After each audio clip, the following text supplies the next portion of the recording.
Good evening, everybody. Where's the gadget? Okay, I've been asked to talk about lifetime communities, and I used as a starting point here our expertise in housing for older people, which isn't what everybody considers to be the most sexy subject, but I can, I think, take you through some really exciting ideas that are emerging. So, firstly, we'll be going through some of the principles around that and how that's emerging as some new concepts in housing design, moving towards how that translates into new communities and into an urban context. So I'll be running through the principles of the Happy Report, looking at new concepts and housing layouts, and, as I say, using examples as I go through. The first thing to say is I'm not the expert in PRP around this. My colleague Roger Battersby actually sat on the Happy panel, which is an acronym for Housing and Ageing Population Panel for Innovation, and Roger was one of the people behind formation of new concepts around this.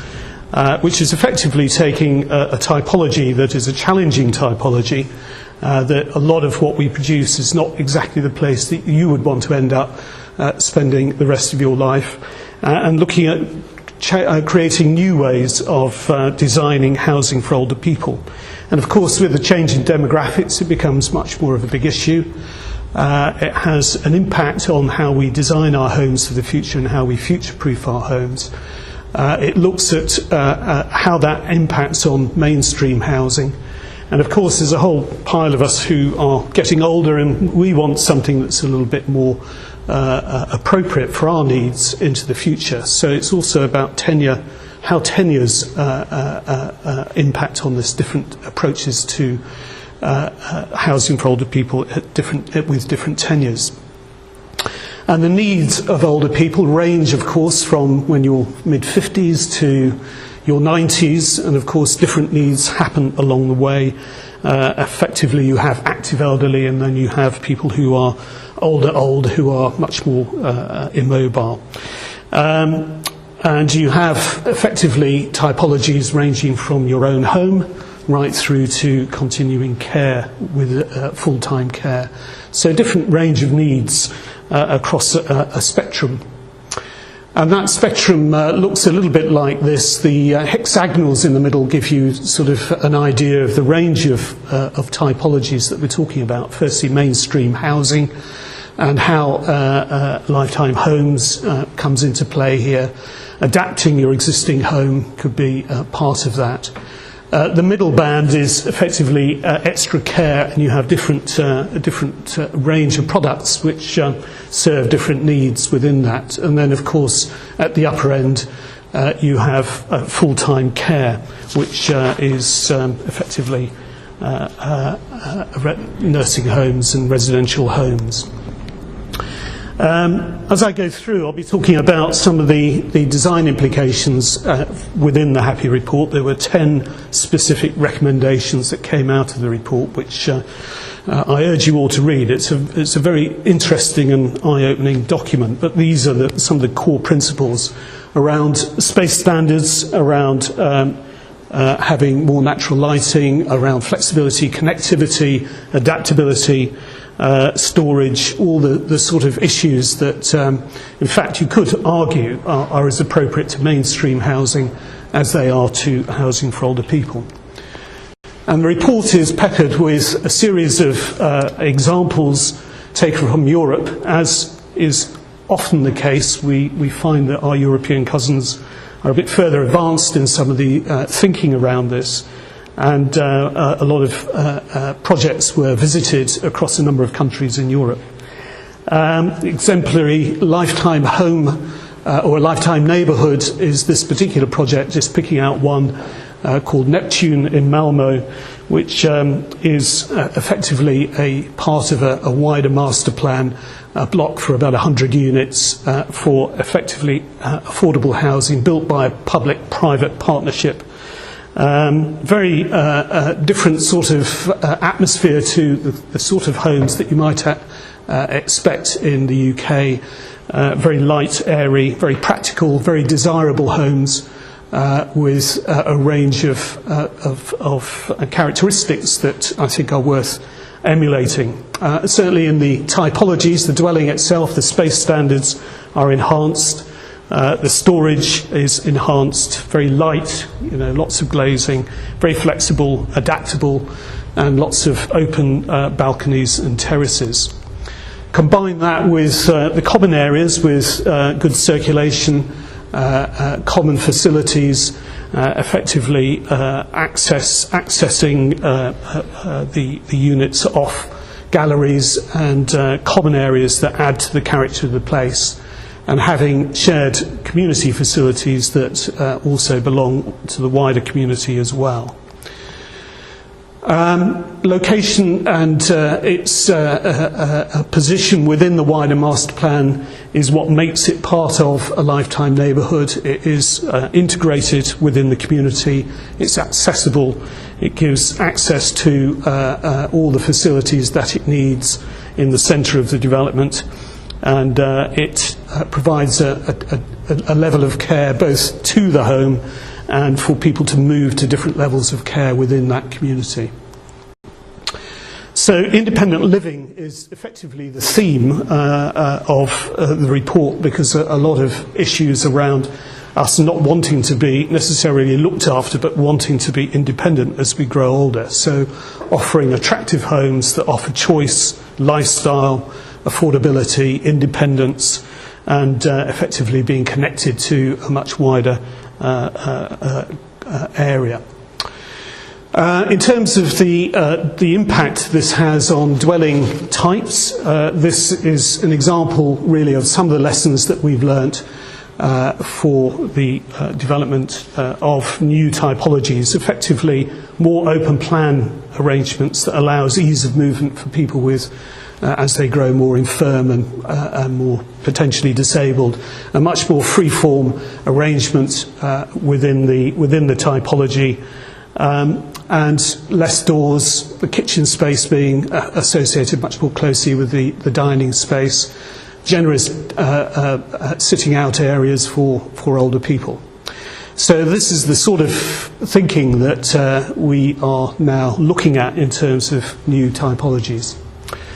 The other aspect is the recommendations in the report are that housing for older people should primarily allow for a third habitable room, so 2 bedrooms and a living room, and the third habitable room providing amenity for carers, for visiting relatives, and for a study and so on. So some real sort of changes in terms of how you might conceive of the dwelling type. I'm going to now just take you through a few project examples where we've applied some of those principles in some of our latest projects. We do a lot of urban regeneration, master planning urban regeneration schemes, and a lot of new communities, greenfield communities. So it's how we incorporate some of these ideas within it. This is Kidbrooke, which I'm sure everybody will have heard of, where we're doing a very significant first phase development for 170 extra care flats in the heart of the scheme. Very close to the transport hub, close to the central facilities. Effectively, it's been used by Barclays to offset the affordable housing obligations under Section 106. And the local authority has very much welcomed this move, because the provision of more housing for older people, new housing for older people, releases potentially under-occupied family homes within the borough. Very much a departure from the traditional typology of care homes, which would have had a hotel type arrangement with a corridor. Here we've gone straight for what the house builder or the developer would prefer, in a sense, which is individual cores, which gives that sense of independence and less of an institutional feel. The first floor has a garden, has access off the first floor to these different cores, so it becomes effectively a hub. But the way we've designed this allows us to be more dense in development, medium rise effectively, and effectively almost like a private development. The facilities within the development are extensive. The first floor has got concierge on the ground floor, as you can see here, cafe, shop, cinema, fitness and community spaces on the first floor. And the benefit of this, of course, is that it serves a much wider area, not just the people living in the facilities. So ending up with a high-density mixed development, which effectively looks very modern and different to the kind of typologies that you might have associated with extra care homes in the past. It's a happy award winner, I'm pleased to say, under the Housing Design Awards in 2010.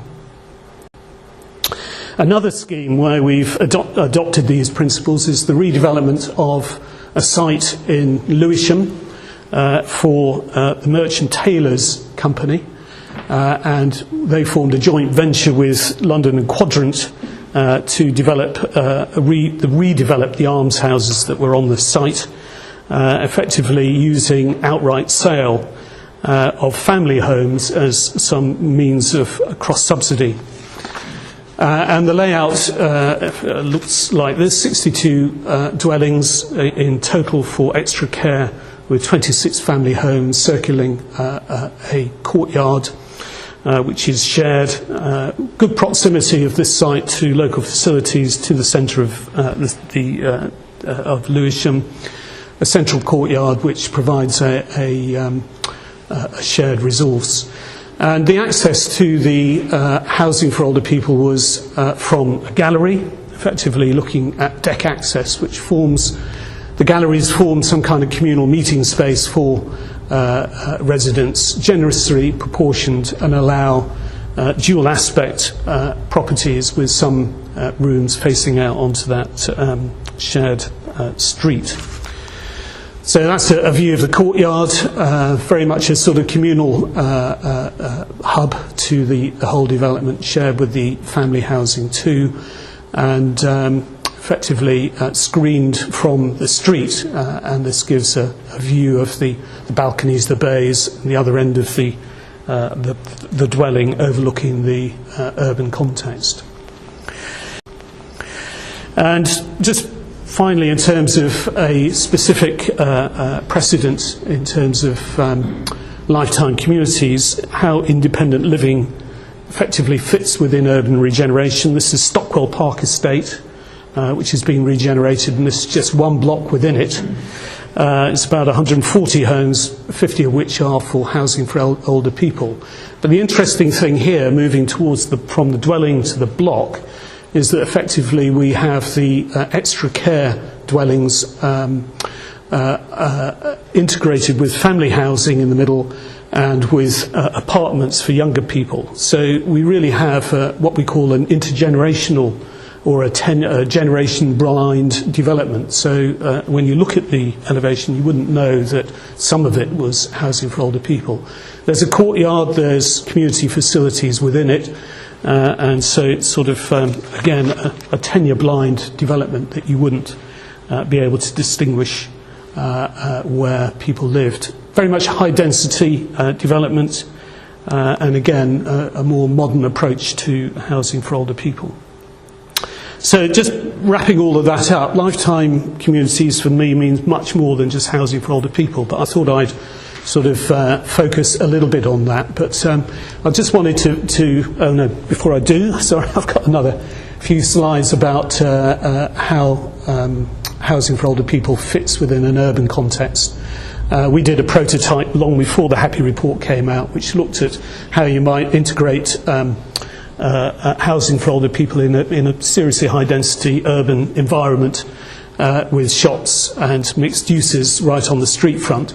And we came up with this concept of high-density development over the top of mixed development. So the first floor would form the supporting facilities to the housing for older people, and the ground floor would effectively be a supermarket or a series of shops. And the first floor have things like surgeries and GPs and chemists, studios, fitness centres and cafes and so forth. and that's with the housing over the top. So, sorry, I was in the flow of saying just how this all gets brought together to create a neighbourhood or a sustainable development. This is a development called Portobello Square, which is now underway. It's about how you regenerate a part of the city and bear in mind the issues about intergenerational living and the need to create flexibility within development for different needs. And the context very much at the heart of North Kensington, at the end, a forgotten part of Portobello Road, right at the end of Portobello Road. A serious history of a community, a history of middle-class income, mixed income groups. So going back to its roots, if you like. But you can see there just a glimpse of how the new estate, which has been is going to be demolished, has sort of interrupted the urban grain and made this part of Kensington very much a sort of a difficult place to be. The master plan, we took 500 units from the existing estates, demolished them, haven't yet demolished all of them, but we'll be demolishing them to replace with 1,000 units and a new park. So at the moment it looks like this, with a seriously sort of disfigured urban grain at the end of the Portobello Road and Ladbroke Grove, with a sort of disconnection from its existing environment. And we've changed the master plan to this arrangement, which looked at seriously connecting the estate with its surroundings, creating a park right in the middle, and connecting Portobello Road with Ladbroke Grove at its end. But the key points from this in terms of lifetime neighbourhoods are around the way in which we've taken this scheme forward and developed the first phase, and future phases will follow the same principle, where we've looked very much about incorporating family accommodation at the ground floor, mews houses, family houses, and high-value properties at the top of blocks with apartments, which could be for young people, old people, and try to create the sense of a mixed community through the disposition within the blocks of different types of accommodation. So just whisking through the typologies, the mews house, which is a 3-storey mews house, which is a combination of sale and affordable. So this is tenure blind again, you can't tell where the social housing is within this scheme. A typical terrace with typical flat clusters, which will form the basis for different age groups and different uses. We are persuading our client of the need for an extra care scheme in later phases to complete the mix of typologies. Townhouses within the development, these are strictly for sale, generate a huge amount of income, which is helping to fund the rest of the development. 4-storey townhouses. And then the community is focused around a park with shared facilities leading to it, the mixed uses, the restaurants, the bars, all spilling out into the park, and an image of Portobello Road as it will be reconfigured. So for us, lifetime neighbourhoods mean more than housing for older people. It's about that total mix. The social, environmental and economic issues all being balanced together to create what we call a sustainable development. Very much based around traditional typologies, but I think more importantly having robust standards within the scheme that enable different uses to be made of the dwellings. Much more issues around the sustainable character of the development in terms of environmental performance, and looking at intergenerational design, so these typologies can actually be interchanged and used in different ways. So that's our understanding of lifetime neighbourhoods, and concludes my talk. Thank you.